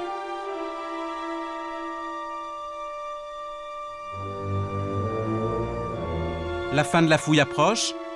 Pour raison de sécurité, le sarcophage devra bientôt remonter. C'est pourquoi Marie-Françoise multiplie les consolidations pour assurer une meilleure résistance de la peinture. Je suis en train de regarder, je vois la séparation de la cuve et du couvercle. Il est béant, là, il n'est pas fermé. Il y a toute l'épaisseur de la cuve encore qu'il faut dégager.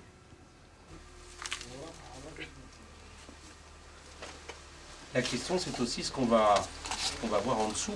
Est-ce qu'il y a quelque chose ou si ça s'arrête là? Je pense que ça ne s'arrête pas là. Ça sera pour l'année prochaine.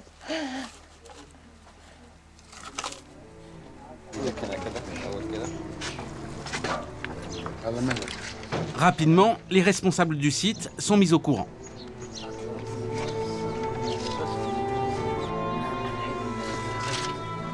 Ils viennent voir la nouvelle découverte et préparer sa sortie.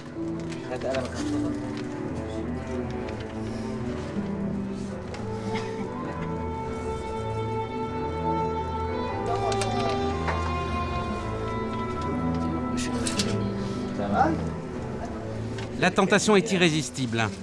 Pour un instant, le Raïs Ahmed veut participer.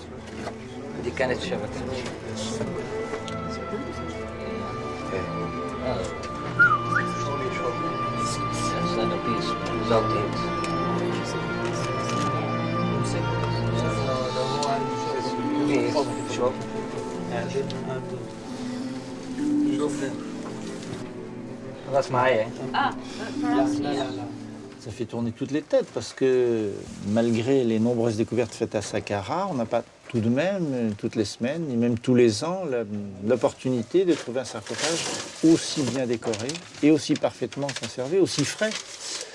Il est évident qu'on voit les couleurs telles qu'elles étaient pratiquement le jour de l'inhumation. A lot of beads. Yes, شوف beads. We remove it after.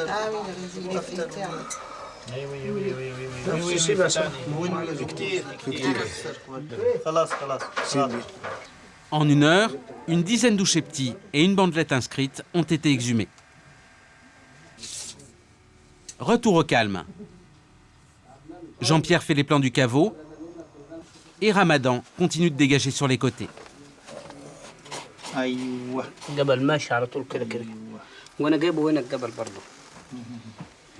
Donc c'est une fosse. Une fosse relativement exiguë, mal taillée, puisque aucune des parois n'a reçu le moindre ravalement, le moindre piquetage, ce qui est facile à voir en comparant ce qui est au-dessus. On a l'impression que ça a été éclaté à la masse, de manière extrêmement sommaire. Donc on peut imaginer qu'au total, la fosse avait sommairement environ 2,30 m de longueur. Très approximativement, parce qu'on voit que les bords sont extrêmement irréguliers. L'équipe espérait un caveau plus profond, avec davantage de matériel. Mais peu importe, 2 sarcophages, c'est déjà un très beau cadeau. Le lendemain, les événements s'accélèrent à nouveau. Zahi Hawass, le patron des antiquités égyptiennes, est de retour à Saqqara. Direction le puits H pour l'ouverture du nouveau sarcophage. Bonjour docteur Zahi. Bonjour. Every day you open something.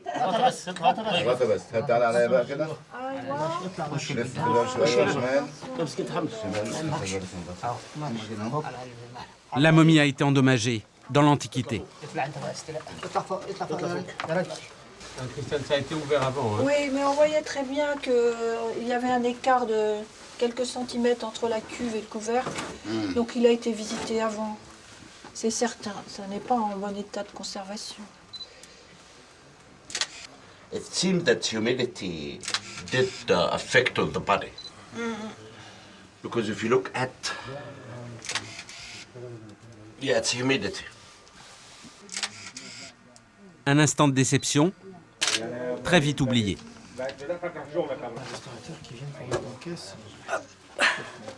Marie-Françoise se remet au travail. Dernière consolidation avant la remontée.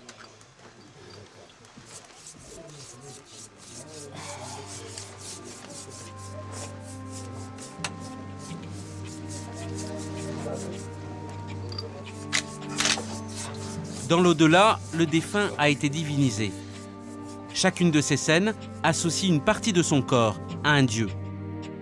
Le dos à Geb, la poitrine à Nate, les dents à Selket, les yeux à Hathor.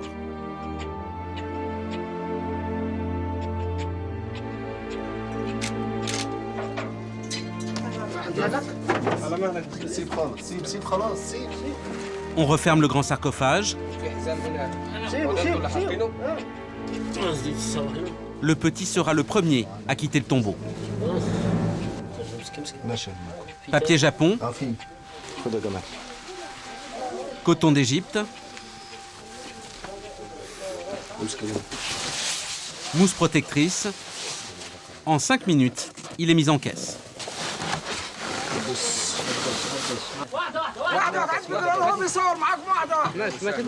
Le tout pèse environ 100 kg, à tracter sur 11 mètres. La caisse ne heurte pas la paroi. C'est gagné.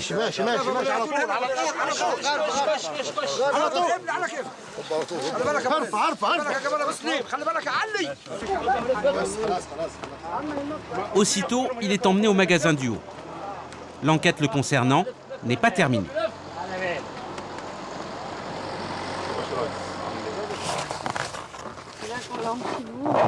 En mosaïque. Voilà.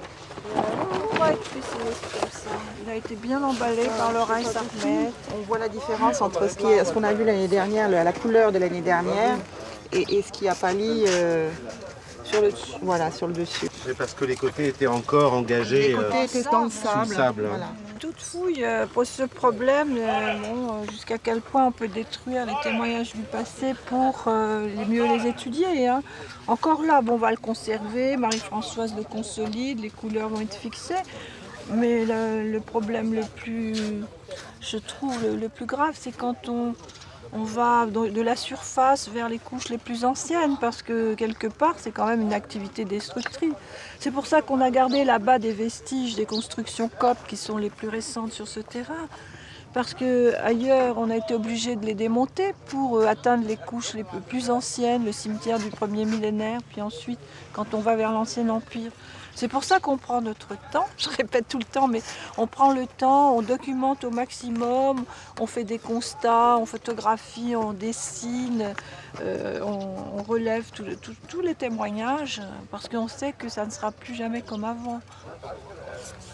Des remontées de sel atténuent l'éclat de la peinture. Un peu de consolidant, et elles sont de retour. Elles ne sont pas perdues. Bon, alors maintenant, tout le monde au large, parce qu'on va faire des X quand même. Suite de l'étude de l'objet, Roger et Martine font la radio. Pour éviter tout dommage, le sarcophage n'est pas ouvert. Inutile, on verra tout de même ce qui est à l'intérieur.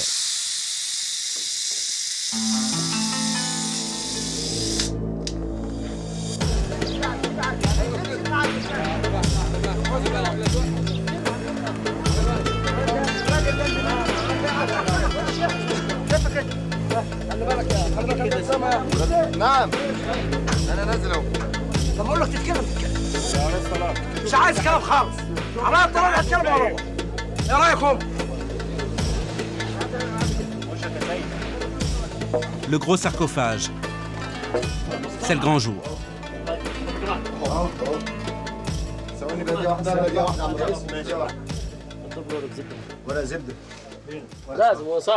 C'est difficile, c'est un travail technique. C'est dur de manipuler un objet comme celui-ci. Il n'y a pas que les muscles qui comptent. Il faut savoir aussi réfléchir. Y aller très doucement. Ce sont des antiquités, il faut être très précautionneux. C'est du bois. Il y a de la peinture, c'est fragile. Est-ce qu'il a peur en faisant ce genre de choses? Bien sûr. Bien sûr que j'ai peur. Il faut avoir peur pour faire correctement ce genre de manœuvre, pour que ce soit impeccable.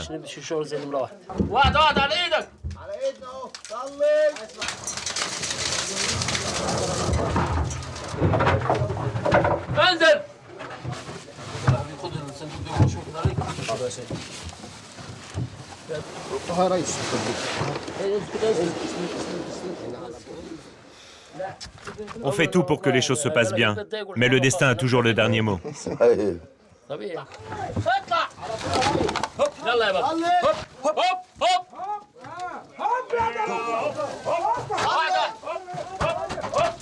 Première phase, un treuil hisse le sarcophage.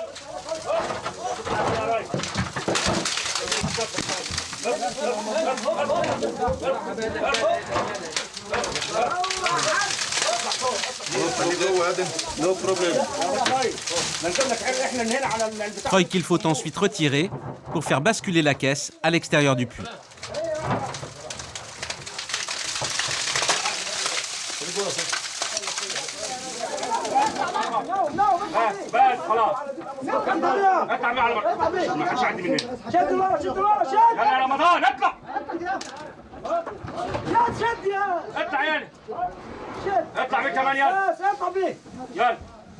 تمام اوكي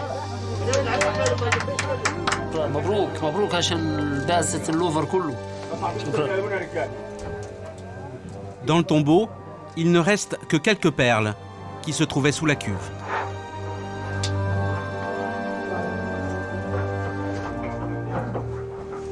Ça paraît vide, hein?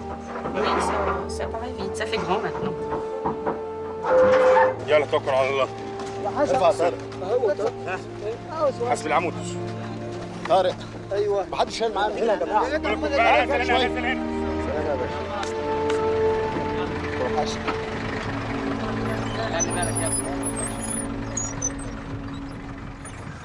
Il est parti. C'est fini, il ne reviendra plus. On le verra peut-être surgir dans le musée un jour, avec les autres sarcophages de F-17. Quand même.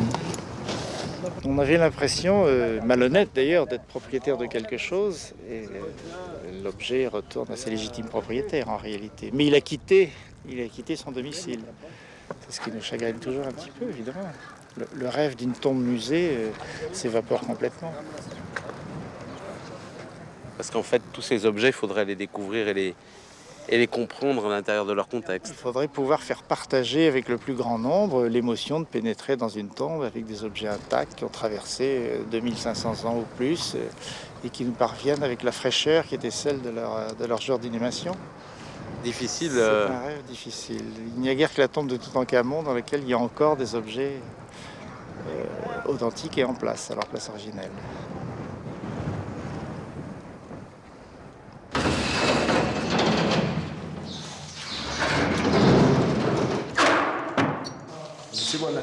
Oui, moi ça va. Il a bien supporté le voyage. C'est un plaisir, c'est un bonheur même d'être à niveau, parce que jusqu'à présent, on l'a vu, on était à quatre pattes dans la tombe. Bon, avec le meilleur éclairage possible, on n'arrive pas à voir les détails, la finesse de ces scènes. Et puis ces couleurs tout à fait vives, hein, ces oranges, ces ocres. Et oui, je vais là-bas. Beaucoup reste à apprendre sur le personnage. Le travail d'identification ne fait que commencer. Fils de Horst Heizet, c'est le nom de son père, fait, né de la maîtresse de maison, ta chérie, un dieu. J'ai l'impression qu'elle y a aussi, mais il doit être là le nom, mais alors pour le voir, on arrivera peut-être à recomposer la famille et puis surtout à en savoir plus sur en fait les activités de ce personnage, parce que ce qui est étonnant, c'est que le sarcophage est de très bonne qualité, le décor est joli. Il y a son nom propre, mais il n'y a pas sa fonction. Il n'y a pas de titre. Il n'y a pas de titre. Est-ce qu'il était prêtre? Est-ce que c'était un fonctionnaire? On ne sait rien. Donc on peut, avec des généalogies, si le nom du père, de la mère sont attestés ailleurs, s'il a des frères, des sœurs. Bon. Tout ça est très intéressant pour la société de cette époque.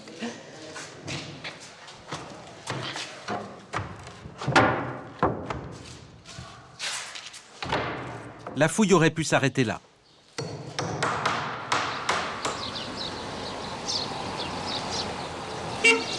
Mais elle va connaître un rebondissement de dernière minute. À 2 jours de la fermeture, quelques détails seulement sont encore à régler.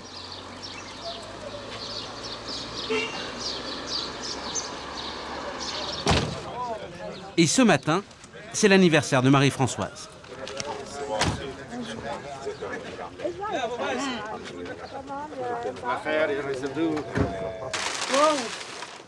Oh là là, de mieux en mieux. Alors, je ne sais pas ce qu'il y a dans celui-là, mais alors, les papiers sont magnifiques. Alors, je vais vous lire tout ce qu'il a écrit parce qu'il apprend le français. Je te souhaite une bonne année. Je suis très contente. J'ai une nouvelle amie. Elle s'appelle Marie parce qu'il fait des vers. Alors, une bide. Je suis fan. Enfin, c'est très fragile. Il y a marqué good luck. C'est un romantique, Ayman. Ayman, attention, c'est du cristal. Hein. C'est pas rose. Non, c'est de plus en plus osé. Voilà. Oh, alors, un cœur là-dessus, merveilleux. Avec un miroir. Il y a marqué good luck, hein, quand même.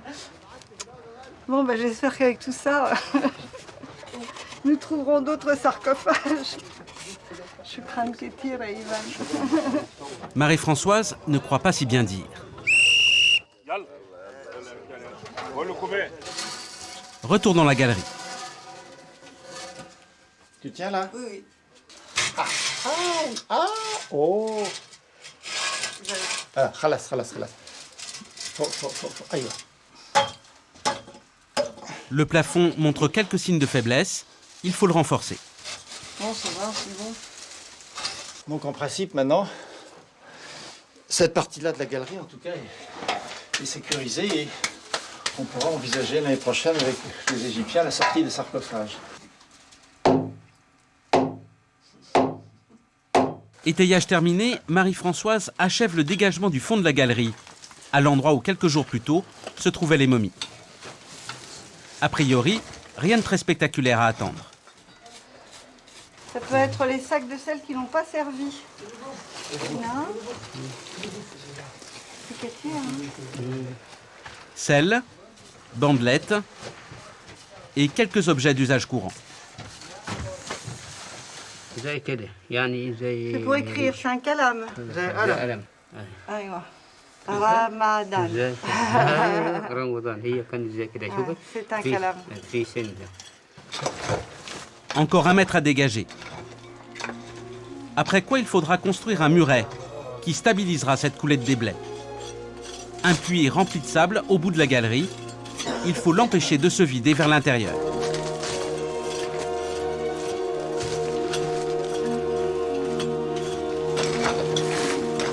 Les ouvriers arrivent au niveau du sol originel de la galerie. Quand soudain... Je savais que c'est toujours la dernière minute où on trouve des choses. Bon,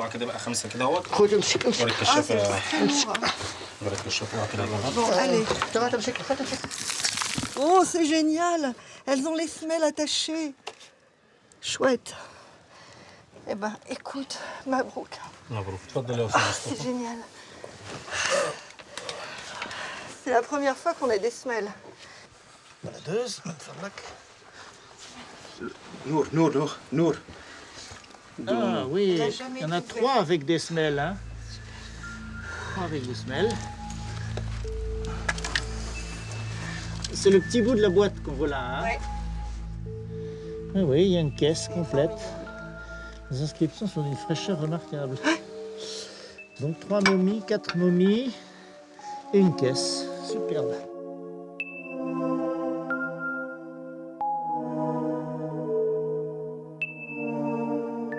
Quatre momies, plus celle qui se trouve dans la caisse. Avec une caméra miniature, on peut l'apercevoir.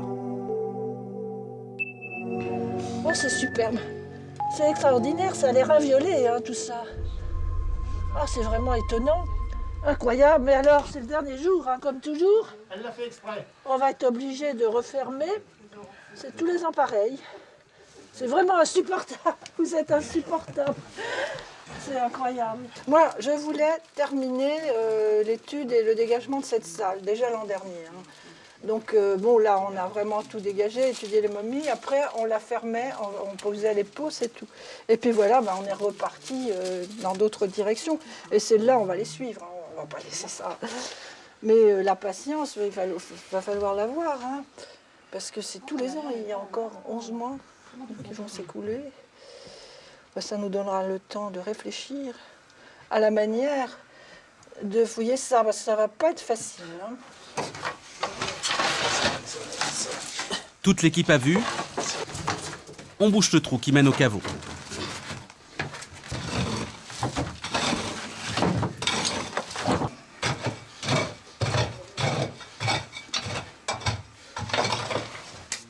Hop, on ferme.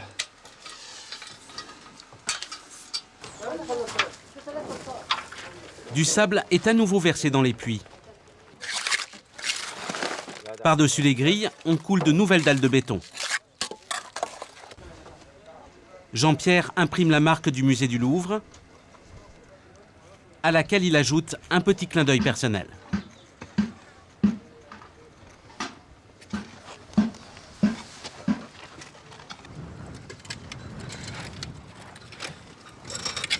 Peu après, le site est bouclé. Interdit d'accès pour l'année à venir.